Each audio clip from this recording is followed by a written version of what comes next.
నమస్తే, welcome to Pallavi TV. నేను Yashoda.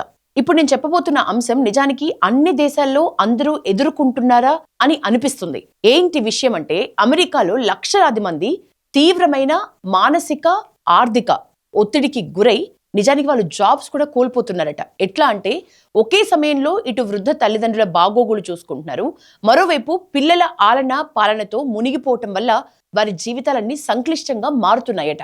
Sandwich generation ఈ పేరుతో ఈ వర్గాన్ని పిలుస్తున్నారు. అయితే ఈ వర్గం ఎదుర్కొంటున్న సమస్యల మీద ఇటీవల America senate committee on ageing ప్రత్యేక విచారణ చేపట్టింది. అందులో ఎట్లాంటి అంశాలు బయటకు వచ్చాయంటే, వీరికి ఫెడరల్ ప్రభుత్వం నుంచి మద్దతు అవసరం అని కోరే విధంగా అంశాలన్నీ కూడా బయటకు వచ్చాయి. పలువురు ఇదే అభిప్రాయాన్ని వ్యక్తం చేస్తున్నారు.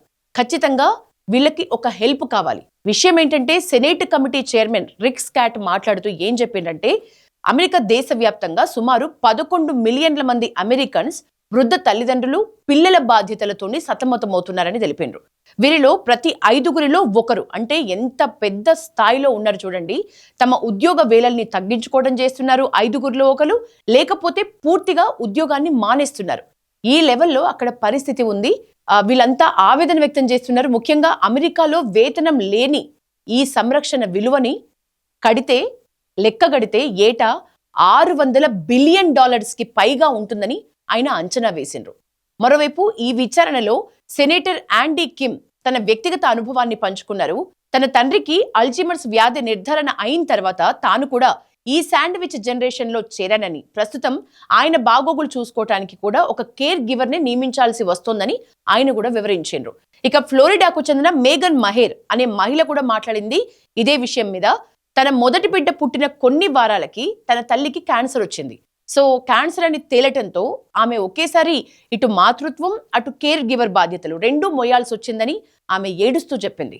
ఈ బాధ్యతల కారణంగా తాను సంప్రదాయ ఉద్యోగాలు చెయ్యలేకపోయింది, స్వయం ఉపాధి మీద ఇప్పుడు ప్రస్తుతం ఆధారపడాల్సి వచ్చింది అని. అంటే ఎంత మంచి జాబ్ అయినా, ఎంత మంచి ఉద్యోగమైనా తృణప్రాయంగా వదులుకోవాల్సిన పరిస్థితి.